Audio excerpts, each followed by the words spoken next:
ये उस पत्रकार रमन कश्यप के पिता हैं जिसने अपनी जान गंवा दी क्योंकि भाजपा नेता सत्ता के नशे में नरसंहार कर रहा था। ये उस पत्रकार के छोटे छोटे बच्चे हैं जिन्हें नहीं पता है कि उनके पिता अब कहाँ हैं। ये बेखबर हैं कि इनके पापा अब इनसे कभी नहीं मिल सकेंगे।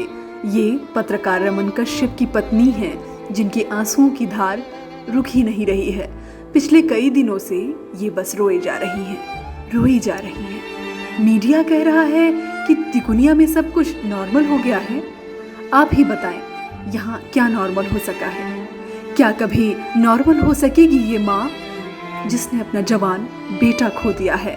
क्या नॉर्मल हो सकेगा ये पूरा परिवार जिसका दुलारा रमन अब हमेशा हमेशा के लिए दूर जा चुका है? शायद नहीं। अब यहाँ वर्षों तक कुछ नॉर्मल नहीं हो सकेगा, बजाय सिर्फ इसके कि कुछ लोगों को रौंद देना, गोली से उड़ा देना अब न्यू नॉर्मल बन चुका है। या कहीं आम आदमी की जान अब बेहद सस्ती हो चुकी है और नेताओं पर कोई ठोस कार्रवाई नहीं हो रही है। जो कुछ बता रहे हैं पत्रकार रमन कश्यप के भाई, उससे योगी की कथित रामराज्य की एक झलक मिल रही है। ये बात है कि सांसद जी का एक अभी बयान आया था कि अगर मेरे बेटे के खिलाफ सबूत मिल रहे हैं तो मैं इस्तीफ़ा दे दूंगा। तो सांसद जी कहाँ सो रहे हैं? अब तो उनके बेटे के खिलाफ बहुत सारे सबूत मिल रहे हैं, तो वो इस समय कहाँ सो रहे हैं? वो अपना इस्तीफ़ा क्यों नहीं दे रहे हैं? और दूसरी बात है कि अगर वो इस्तीफ़ा नहीं दे रहे हैं तो क्या वो अभी प्रेजेंट टाइम में सबूत मिटाने की कोशिश में जुटे हुए हैं? सरकार उनका पूरा सहयोग कर रही है, प्रशासन पूरा सहयोग कर रहा है और प्रत्यक्षदर्शियों के मुताबिक उनके बेटे को वहाँ से भगाने में प्रशासन ने ही, पुलिस प्रशासन ने ही मदद की है वहाँ से भगाने में। और उनके बेटे कुछ न्यूज़ चैनलों के माध्यम से वो भी अपनी सफाई पेश करते हुए आ रहे हैं। तो उनके बेटे, जब न्यूज़ चैनल वाले उनके बेटे को ढूंढ सकते हैं तो पुलिस क्यों नहीं उनके बेटे को ढूंढ पा रही है? अगर कोई आम आदमी होता तो अब तक उसके घर की ईंट जो है बजा दी गई होती, उखाड़ दिया गया होता उसका घर पूरा, ठीक है। वो नहीं तो उसके किसी ना किसी घर के सदस्य को उठाते हैं, फिर उसके बाद में उसको बुलाते, जो ये लोग करते हैं। तो इसके लिए तो प्रशासन पूर्ण रूप से लापरवाही कर रहा है।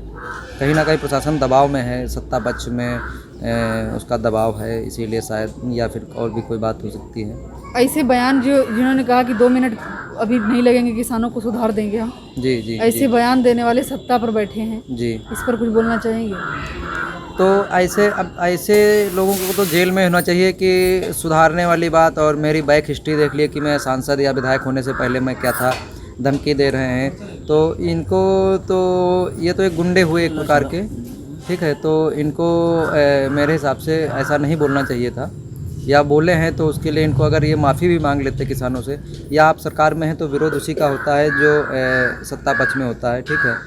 नहीं, चिकित्सा व्यवस्था को मैं जिम्मेदार तो नहीं ठहरा सकता हूँ क्योंकि वहाँ ले ही नहीं गए। जब वहाँ पर ले ही नहीं गए तो इसके लिए मैं बालेंद्र गौतम जी को पूर्ण रूप से जिम्मेदार ठहराऊँगा कि बालेंद्र गौतम अगर चाहते तो मेरे भाई बच सकते थे। ये सोची समझी एक चाल थी कि मेरे भैया जी जब गंभीर उसमें हालत में पड़े हुए थे तो उनको मतलब जो है इन्होंने ट्रीटमेंट क्यों नहीं दिलवाया। भाई के लिए मांग आपकी? भाई के लिए मांग मैं आपको बता चुका हूँ, भाई को मेरे इंसाफ मिले जी। इंसाफ अगर नहीं मिल रहा है तो हम आमरण अनशन पर बैठेंगे और पूर्ण रूप से न्यायिक जांच हो। मुझे अभी तक पीएम रिपोर्ट नहीं प्रोवाइड करा रहे हैं तिकोनिया कोतवाल, और बात की जी हम गए, उनसे मिलने भी गए, काफ़ी देर तक बात हुई, फ़ोन पे भी बराबर बात हो रही है। आला अधिकारी मुझे बता रहे हैं कि वहाँ से रिपोर्ट आ चुकी है और जो उनके सीनियर अधिकारी हैं वो सब बता रहे हैं कि रिपोर्ट आ चुकी है, लेकिन कोतवाल साहब का कहना है कि रिपोर्ट नहीं आई है अभी।